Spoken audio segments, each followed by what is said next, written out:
Welcome everyone to the show once again. I'm Dr. Ava. I am an internal medicine hospitalist, and what I'm really passionate about is increasing diversity in the medical field. That's why I wrote a book called Paging Dr. You, specifically for those who are interested in pursuing a medical career. It's available on Amazon. I'm the owner of Dr. Eva B Coaching, and I coach future medical students. I am hosting season 5 of Health Moments with Dr. Ava for the Hope TV. When it comes to your health, it's extremely important that you get your info from a source that you can trust and that is also very reliable. Health Moments with Dr. Ava is about empowerment, empowering you to take charge of your health and your well-being. It's meant to be fun and at the same time informative. During the show, though, you will hear me give general medical information, never any specific ones. So, as always, I recommend that you seek the advice of your own personal doctor. Today's show is about breaking stereotypes. Now more than ever, women are dreaming that possible dream. Women, especially those pursuing careers in traditionally male dominated professions, are often the targets of gender infused stereotypes. Of course, women and men have historically served different functions in society, and many professions were until very recently reserved for men only. That is especially true in the medical profession. As such, even as these roles have begun to evolve, the way women are observed and expected to behave at work has not followed suit. Women struggle daily in battling these stereotypes. I'm going to give you a few examples. You might hear them say she's pushy, but then they'll say he's persuasive. Or she's bossy, but he's a leader. She's a self promoter. Or, I don't know, he knows his own self worth. She's abrasive, but he's incisive. She's selfish, but he's too busy to pitch in. She's aggressive or she's hostile, but he's a go getter. Or she's rude, but he's direct and to the point. You might even hear them say women do not possess the required skill that men inherently possess for certain professions or job titles, or that women do not take their career or jobs as seriously as men and thus are not as dedicated to the work, or that women are primarily responsible for their kids and hence will take more breaks from work and inevitably put in less hours as compared to men. Stereotypes are some of the hardest aspects of sexism to shake. But it's important for us to be aware of how we stereotype others and to be aware of the biases that we have so that we can actively work against them. I want to introduce my guest today. She is fierce. You hear me? Fierce. She broke all the stereotypes and all the barriers and made it to the top of the mountain. Her name is Dr. Sybil Val. Dr. Val is a board certified plastic and reconstructive surgeon, a fellow of the American College of Surgeons, and has extensive training in plastic and reconstructive surgery techniques. She earned her bachelor's degree in biology from Adelphi University in Garden City, New York. It was there that she discovered her passion for helping and teaching others. Upon completion of her bachelor's degree, she attended medical school at Wright State University in Dayton, Ohio. Subsequent to medical school, she completed a vigorous general surgery residency program at SUNY Downstate in Brooklyn, New York. She then ventured south, completing 3 years of plastic surgery and reconstructive surgery training program at LSU in New Orleans, Louisiana. While at LSU, she underwent intense microsurgical training in both trauma and breast reconstruction at numerous hospitals, including University Hospital, which was formerly known as Charity Hospital. Her interest in breast reconstruction led to numerous presentations at national and international meetings, as well as performance of more than 200 microvascular breast and trauma reconstructions. Her interest in cosmetic surgery and fat grafting in particular led to her participating in research projects on fat grafting, as well as presentations on the topic at national meetings. As a surgeon, Dr. Val appreciates and understands the need for non surgical options. Thus, she also enjoys helping her patients reach their goals non surgically, if at all possible. She believes in providing all of her patients with a detailed and thorough evaluation where questions are not only encouraged, but also expected. She's been known to quiz every single one of her patients at the end of a consultation just to make sure they fully understand their condition and surgical options. Dr. Val's commitment to providing comprehensive quality care in a warm and caring environment is unparalleled. Whether it's a personal phone call before or after surgery or a handwritten note, she believes in personally connecting to her patients and walking with them every single step of the way. Outside of her practice, she enjoys spending time with her husband and her two children, Sydney and Celius. Welcome to the show, Dr. Val. Thank you for being here with us today. How are you? I am great. Thank you for having me. I'm so excited to be here with you. I'm so happy you're here. So, I have a question for you. Who were your role models growing up? Oh gosh. So in terms of becoming a physician, I really didn't have any. I didn't have anyone who had really charted the path and really showed me the way. A lot of who and what I am is what I've created in my mind.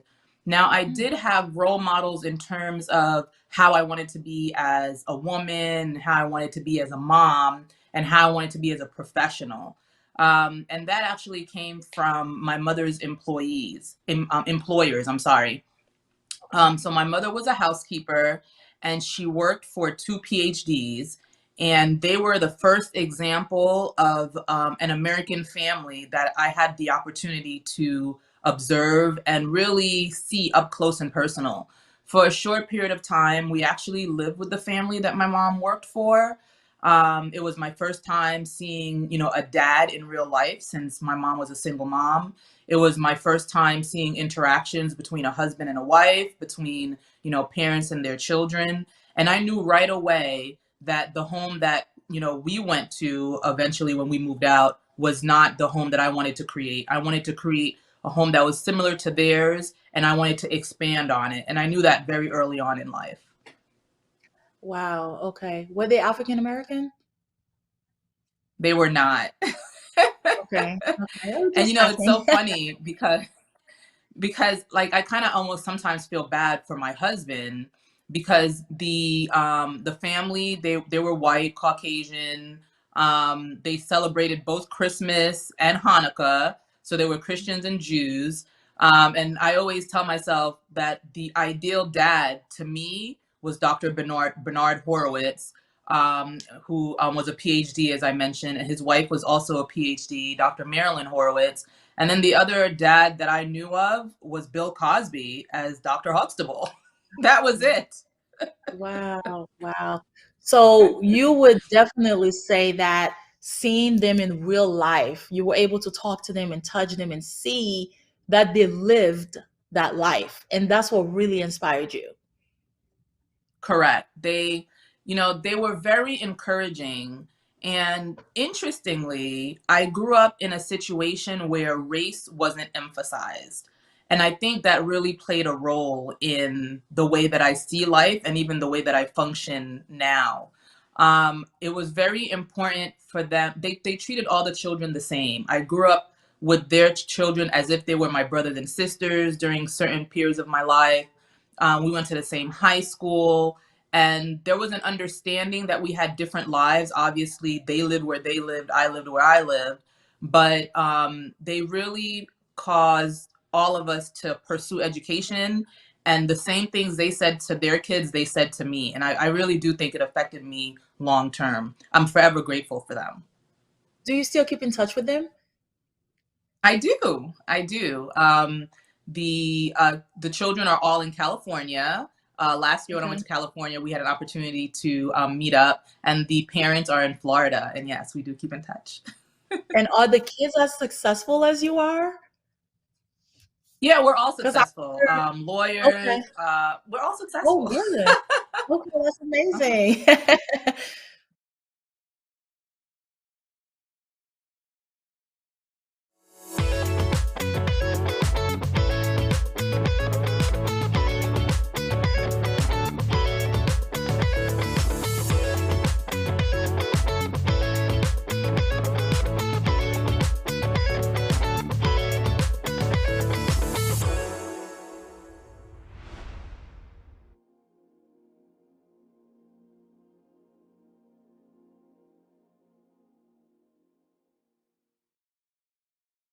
Freedom.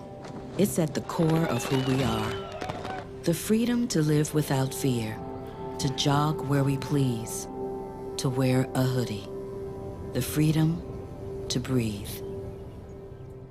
Before we celebrate the freedom most Americans have, we must fight for the freedom all Americans deserve. Because all lives can't matter until Black lives matter.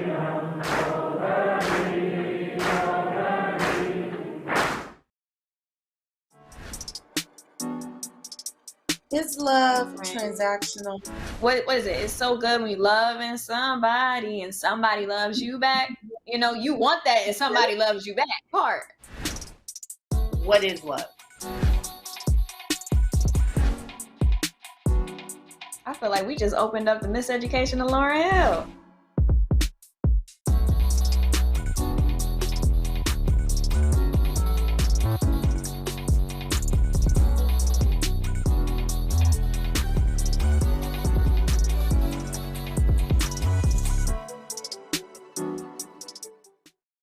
So let me ask you this. What inspired you to start your own practice?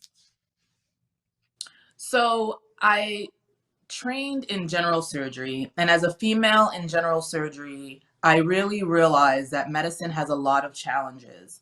When I went down to New Orleans to do my plastic surgery training, I really wanted to come out stronger and better and really understand who and what I could be in medicine. And I realized that medical school doesn't really teach us the business of medicine. It's true. Fortunately, plastic surgery does. You know, it doesn't teach you the intricate details of business, but you understand CPTs, you understand, coding. And because plastic surgery had become a 3-year program instead of a 2-year program the year that I started, I actually had an additional year.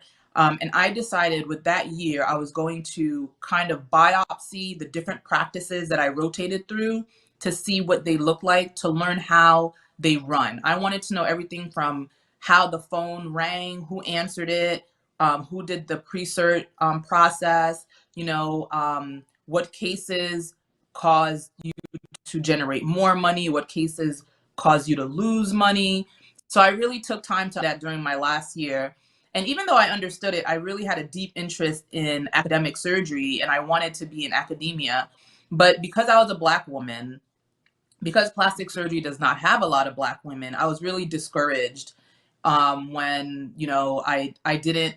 I wasn't met with the level of enthusiasm that I thought I should have been met with, and I watched as that level of enthusiasm was extended towards the white men, the younger fellows, and I just realized, well, I have to figure out what my path is going to be on my own. These folks weren't going to help me, but I wasn't new to that. I was always creating my own path. So I was employed for a year, and I knew right away that the only way for me to truly have the practice and the life that I wanted was for me to be in the driver's seat, for me to be the creator, for me to be, directing the moves. So it just actually completely makes sense for me to be an entrepreneur in private practice. I agree. I agree. Because I was going to ask you, like, what does it take to be a woman in a historically male dominated field? Because it is a male dominated field and it's so It absolutely few. is.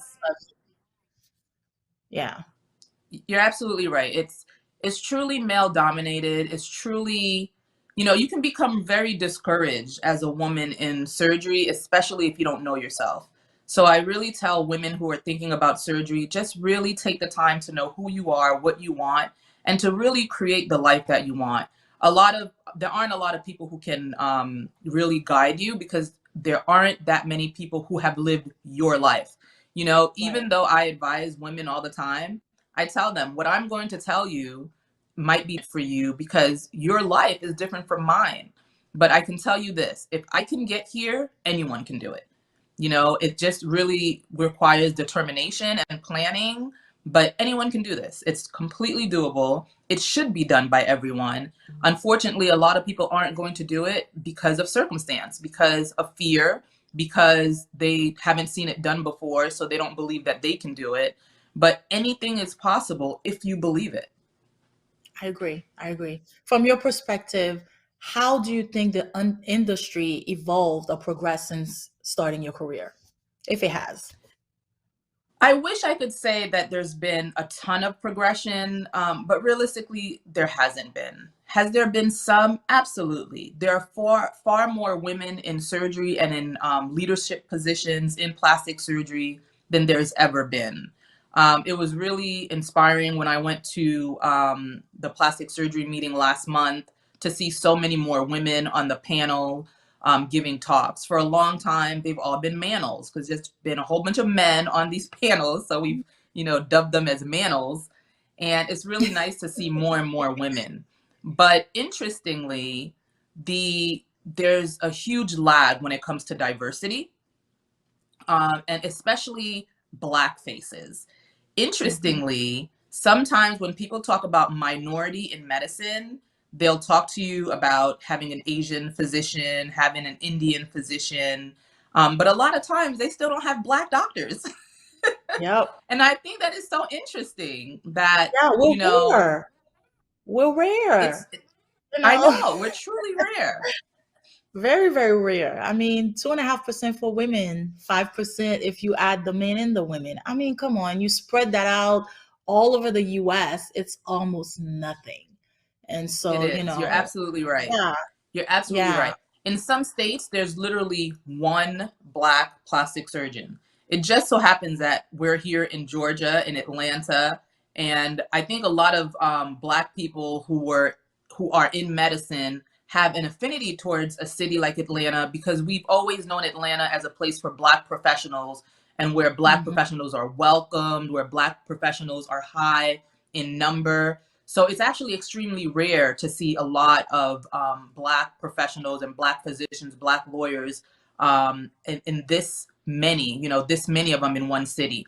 You'll go to places like New Mexico, you'll go to places, you'll be surprised, even places like Texas, there just aren't that many Black professional women who are surgeons or attorneys, and there really should be. When we think about big cities like New York, for instance, and you think about the hundreds and thousands of professional white men that you can find, it should actually be, astonishing that you can't find the same number of professional Black women. I agree. And it's kind of sad to me. But that's why we're doing things like Mhm. this because we want to show That's right. people if we can do it, so can they. Representation matters, right? So, Absolutely. and that brings me to my next question. Why do you think it's particularly important to have more female representation? Female representation is so important because female equals community. If you really want to change communities, you really want to change conversation and dynamics, you need more women. There's just no other way to put it. The women bring so much more to the table. And one of the things that I want women to understand and realize is that you are so necessary. So Yeah. sometimes instead of waiting for the opportunity to present itself, you have to create the opportunity and let people know that they actually need your voice. So that means getting out of your comfort zone, not waiting for an opportunity to be created, but for you to actually create these opportunities, which is something that I think I've done a lot, throughout my life. And I really encourage other people to do it. Do not wait. Your voice is so important. And the sooner you get your voice heard, the more you can do. It's all about mindset, I think. Because if you know Oh, deep down inside, absolutely. you're meant to be here, you belong here, your voice matters, this is what you want to do, nobody's going to tell you nothing about it. That's You right. push through and it will happen for you because deep down inside That's you right. believe it.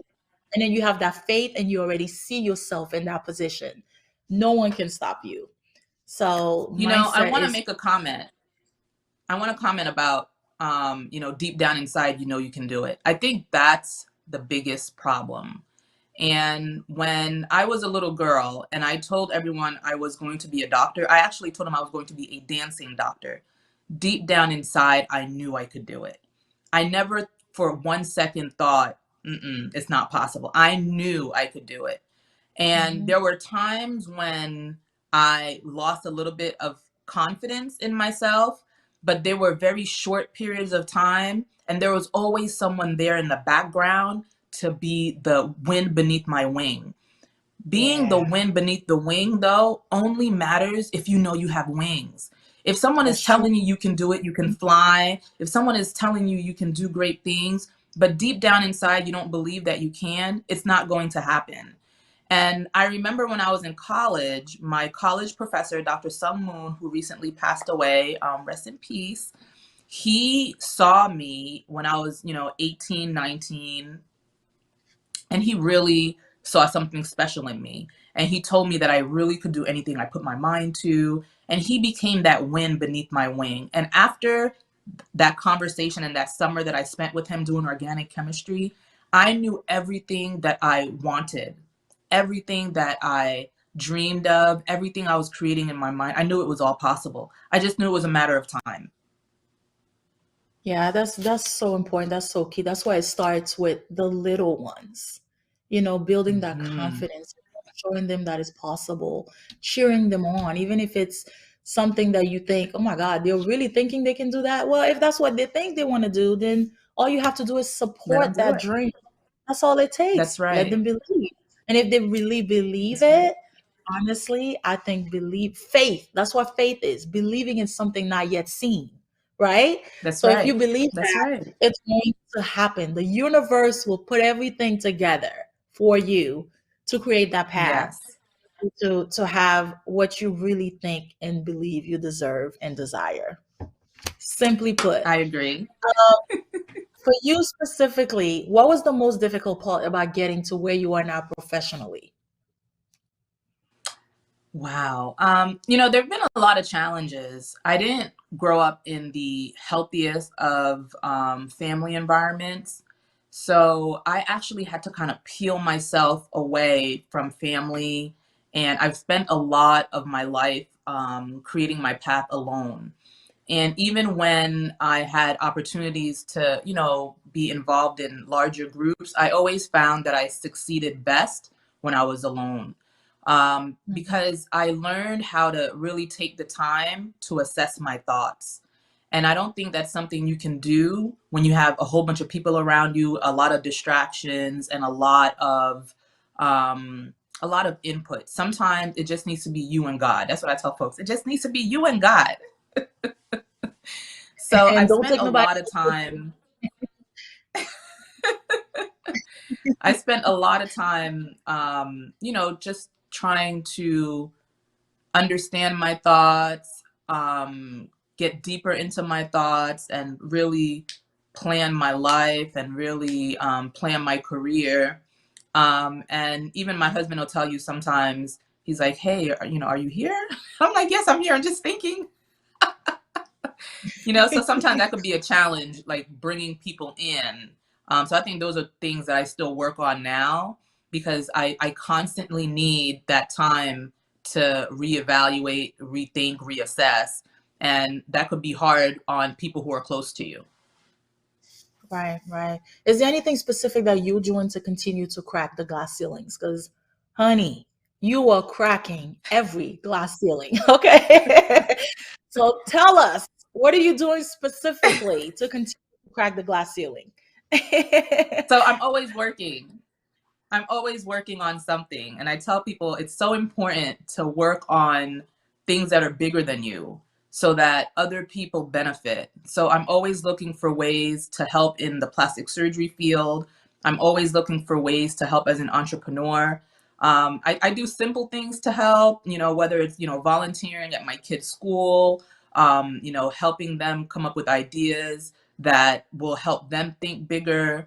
I do things to help my colleagues. A lot of people call me the connector because I love connecting people, whether it's a physician who's looking for an opportunity, across the country, or bringing girls together to have a good night out. I'm always trying to connect people and thinking about the larger good.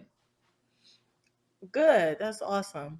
What are your strengths that you believe? Let me ask you this. What strengths do you believe your Okay. identity and experiences bring to your professional and personal life? Honesty. I think honesty and truth are my biggest strengths. Sometimes I think they're also my weakness. Well, You know, tell us how so. I'm extremely passionate about integrity. I think it's Mhm. important that you are who you say you are. And if I am a physician, I'm not just playing the role of someone who cares. I am someone who cares. You know, I believe in medicine. That's why I'm in medicine. I want things to work. And I'm constantly making sure that the talk and the walk match. I'm also a Christian, so I want to make sure that I am who I say I am. So for me to be a Christian who doesn't read my Bible doesn't make sense, or a Christian who doesn't go to church doesn't make sense, you know? So to me, it's really important that I function in integrity, and it just requires constant assessment of self so that you are who you say you are. True.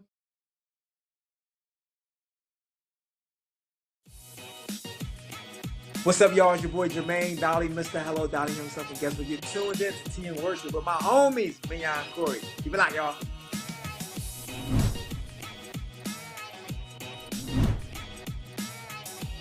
Hey y'all, it's Candy West, and you're watching Tea and Worship with Mignon and Corey.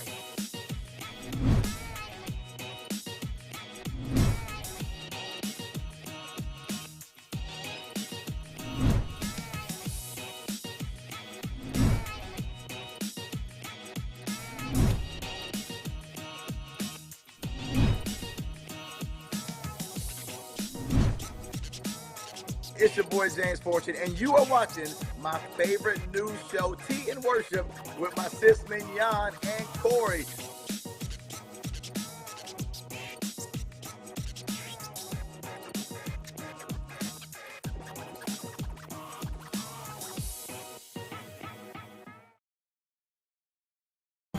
Meet the scan, a simple procedure whose mission is to detect lung cancer early.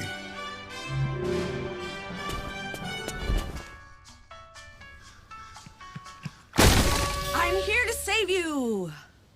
But I feel fine. That's great, but you may still be at high risk for lung cancer.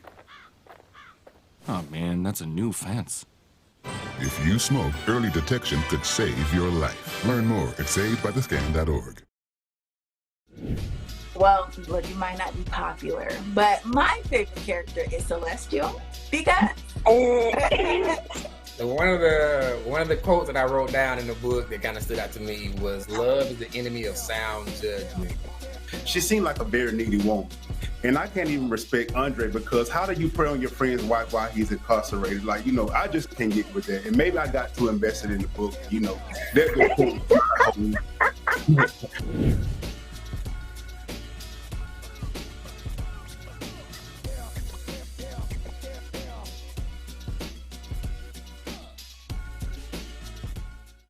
What do you consider are the most important things that you've learned over the course of your career? Gosh, so in terms of medicine, I really think that politics in medicine is its own entity that everyone should understand and learn. There's truly a business of medicine. There's the politics of medicine, and a lot of the politics affect the business and affect the practice of medicine. And you have to be wise and understanding, and you also have to see what role you play and how you can use your role and your position to help, or how your position can mean nothing if you don't truly understand your position. Yeah, that makes sense. A lot of people go into medicine thinking that they're going to make a lot of money, they're going to be living a lavish life, and it's so not what a lot of people think. You can't go into medicine thinking that this is what it's going to turn out to be. You're going to be very, very disappointed. And quite frankly, you're going to be hurt. You may be burnt out a Yes. lot easier, a lot sooner, because it's a very demanding career. And you really have to do it if you have compassion, you want to help people, you want to make an impact, not because of the money, because there's not a lot of money in medicine, like what people think, right? this is not You know, you're what right. people think it You're is. right on so many levels. You know, medicine is definitely, you know, someone told me once that medicine is a jealous lover. And when they said that to me, I was just like, you know, but What it's do you true. If you mean? think about it, medicine is a jealous lover. So medicine will treat you great, but will take you away from so much, so many Yeah. things, your family, sometimes your passion, your gifts. There's so much that it'll take away, and you kind of have to understand and know and try to figure out how to turn medicine from being a jealous lover to really being a spouse. You know, that way you don't have to worry and you don't have to compete. You don't have to have different parts of your life competing. But it's true. Medicine truly is a jealous lover. That is such an awesome analogy. I never thought about it like that. But now, because it's a struggle having to balance it, right? Like you're a woman, you're a Yes. Black woman, you're in a male dominated field. There are so much Mm-hmm. stacked against you. You're having to push through so much things that other people of other ethnicities and backgrounds don't have to go through. And then on top of it, the Mm-hmm. demand of it. If you want to have girlfriends, you want to hang out, you're trying to balance family life and professional life. It's a lot. It's very demanding. It is So I a lot. always tell people One thing before you too go into that we're medicine, make sure this is what you truly want to do. Absolutely. I'm sorry I interrupted Yeah. you, but yes, No, you're no, go absolutely ahead. right. You do have to make sure that this is really what you want, that you're interested in medicine for the right reason. And the right reason is Hmm. because you love people and you love to care for people. That's it. That's all you need. That's It all. doesn't have to be a love for science. It doesn't have to be, a love for operating. Once you have a love for people and a love for helping people, you'll find your place in medicine. You'll find what really tickles you and what really makes you happy. When I walked into the OR, I was like, wow, this is the best place in the world, and I absolutely loved it. And every time I walked the floors, I just couldn't wait to get to the OR. Yeah. To have the opportunity now to operate, do procedures in my office, it just brings me so much joy. I absolutely love and enjoy what I do, and so it makes every part of medicine so special for me. So it's important to truly find your area. Sometimes when I hear people talking about burnout, I think it's because they're in the wrong area of medicine, or in life. When people are talking about, they hate their jobs or this, it's because they're in the wrong job. If you get to the point where you're burnt out with your marriage, it's because you married the wrong man. you know like these things happen because it might not be where you're supposed to be. And part of the problem is that we make these decisions when we're so young, and the person you were at 20 is not the person you're going to be at 25, and it's not the person you're going to be at 30. And one of the things that I believe that I did that helped me a lot is I knew who I was before medical school. I knew who I was before high school. I was very comfortable in my skin, to the point where, people were just like, why are you so comfortable and confident? And I'm just like, I don't know. I think I'm supposed to be.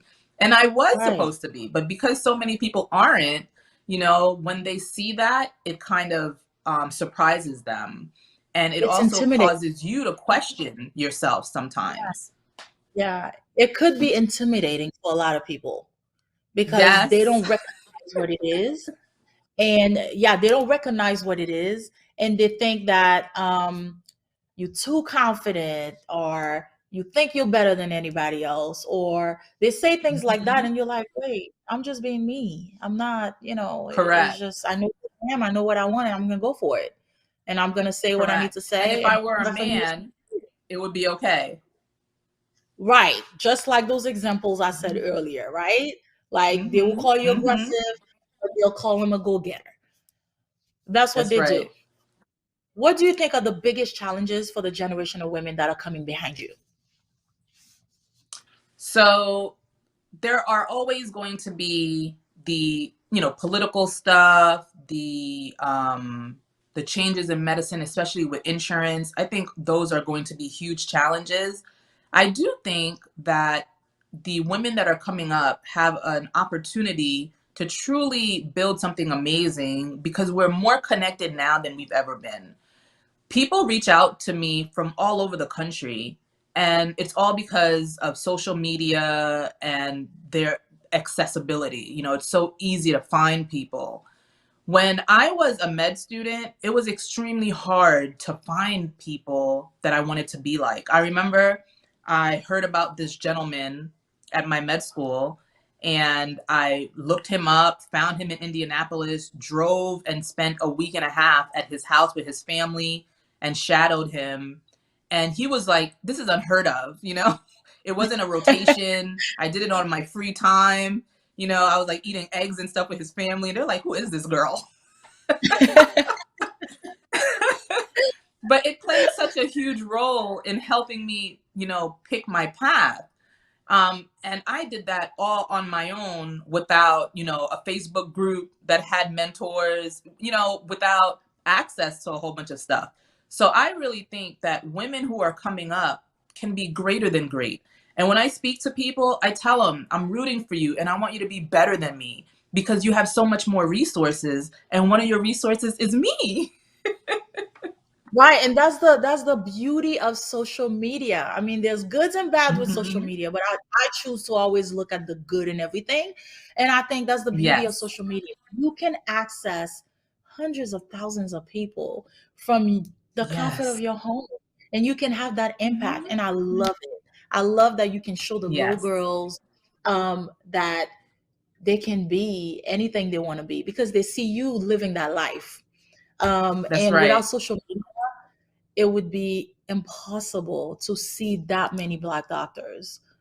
Because like we You're talked right. about earlier, a lot of places don't even have one or two or three. We're in Atlanta, that's unusual. We always say Atlanta's unusual, it's different. You know, our children are very lucky to be able to see that many Black professionals.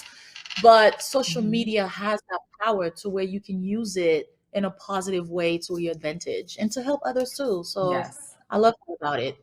Let's talk a little bit about the men. What do you think that men Okay. can do to become better allies and supporters for women who are in leadership or those who strive to attain leadership roles? Because a lot of men are already in leadership roles. So how can they become better allies to us? So I think that's a great question. There's so much that men can do.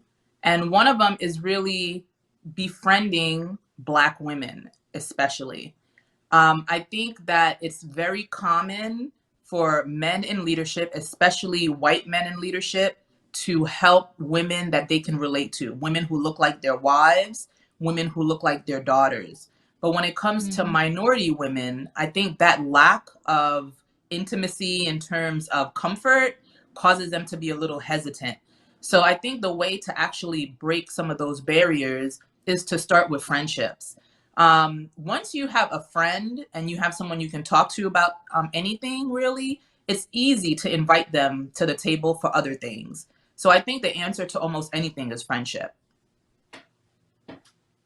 I like that. I do. Because I think about that sometimes. It's so many men at the top, and nothing can change unless they give other people that don't necessarily look like them an opportunity. Give them a chance. You're They could be absolutely right. great. You know, we could be great at what we do, even better than the men. Because, like you said, as a woman, you're gonna bring a little extra touch that a man cannot bring. So that can make a huge difference to a company. But as a female doctor, who's also an entrepreneur because you have your own practice and you do so many other things That's and you right. do them great. What would be your top three Thank you. pieces of advice to a woman who's looking to start her own company or her own business initiative or her own practice? So the first advice that I always give everyone is to really know yourself, know who you are, know how you function, know what you like, know what you don't like, and to really be comfortable with that. And sometimes that's hard. It requires a lot of self-work, but once the work is done, it sets you up for success. The second thing I would say is be patient and be kind. You know, sometimes you want something now and you don't want to wait and you don't understand why you should wait. You feel like you've done all the right things, but sometimes it's not about your time, you know, and all things have to come together to work for everyone, not just you. So you always have to be patient. And when you're being patient, don't get frustrated. Just be kind. I tell people all the time, when things don't work out for me, I don't get upset about it. I just know that better is coming. So if I miss an opportunity, it's because that opportunity was great, but a greater opportunity is coming. If I Right. miss, a case, if a patient doesn't pick me and picks another plastic surgeon, I'm okay with missing that case because the next opportunity that's coming is going to be greater. It's going to be a better case, et cetera, et cetera. So I always think that, better is coming. And figure out what love is for you. A lot of people don't truly understand love. I've spent a lot of time thinking about love, reading about love, and trying to make sure that my definition and understanding of love is consistent with what I think love is. And I tell people all the time, figure out what love means to you. For some people, love is companionship. For some people, love is being alone. For some people, love is having children. For some people, it's, helping people from afar. It's helping people from up close. But you got to figure out what love is for you. And once you figure it out, you have to make sure that your actions are consistent with love. No matter what's happening, you're thinking about how overall love is being shown, love is being received, and you are loving yourself and others as you want to be loved. That's so great. I love that. You inspire me so much. So, for the viewers, Aw, you're three so things. sweet. The best three pieces of, you already know that. The best three top pieces of advice from Dr. Val. Know yourself, super important. Be patient. Be patient, be patient. I hear that all the time from my father-in-law. And then the third, know what love means to you. That was a great one Yes. that you actually taught me just now. I want to thank you so, so much for taking the time out of your busy schedule to be here with us today. I know you have a lot of cases. Thank you I for know you have a having lot. me. That means a lot to me. Thank you, thank you, thank you. And I'm sure the viewers are going to learn a lot from this. Thanks again. Well, Dr. Ava, I want to thank you for having me on. Like always, you look beautiful today and every day, Yeah. and you inspired me too. I think it's really important that we see each other, and I'm glad that you see me, and I want you to know that I see you. I see how hard you're working. I see you as a mom. I see you as an entrepreneur. I see everything that you're doing, and I'm so proud of you. Good job. Thank you. Thank you. You inspire me so much as well. Despite the progress that's been made for women in the workplace in recent years, there's still a very, very strong likelihood that your boss is a man. But women are showing up and showing out. After years of pushing their way into places they've never been, women are proving again and again that they deserve a seat at the table. Women are breaking all the stereotypes and forging new ways of work. Women have begun to take things many considered negative about their gender in the workplace and turn them into positives. The lack of women in male dominated and high paying industries such as STEM, like science, technology, engineering, or math, is often cited as a critical factor behind the gender gap. Even though girls perform as well as boys in math and science standardized tests at school, fewer women consider a professional career in these fields. Women seem to face different hurdles that have little to do with their abilities. Gender stereotypes are one of them. We should be critical of the way we are thought to expect men and women to behave based on their gender alone. We live in a more progressive time compared to the past when it comes to some issues regarding gender. But we need to remember that gendered expectations are still ingrained in our culture, and it is so subtle sometimes that we hardly even notice it. There are some really simple ways we can help stop its influence, such as creating safe spaces for women to know that their voices matter. It's not easy to challenge stereotypes, but society doesn't change if we don't start changing ourselves first. By continuing to work together and breaking all the stereotypes, the sky is the limit for women in business. To our wonderful viewers, thank you for taking the time to watch the show, and thank you so much for your support. We all have to start somewhere, and viewers like you are who make it possible. You can follow me on Instagram at dr.evab or sign up for my blog and newsletter through my website, drevabtoday.com. See you next time.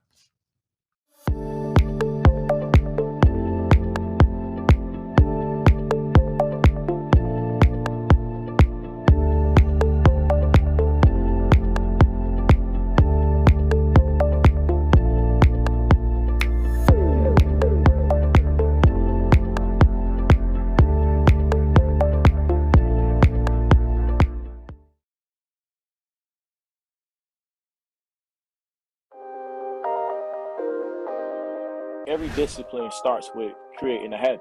Find a plan that works for you. I know you can put a reminder in your phone, call so-and-so in 30 days.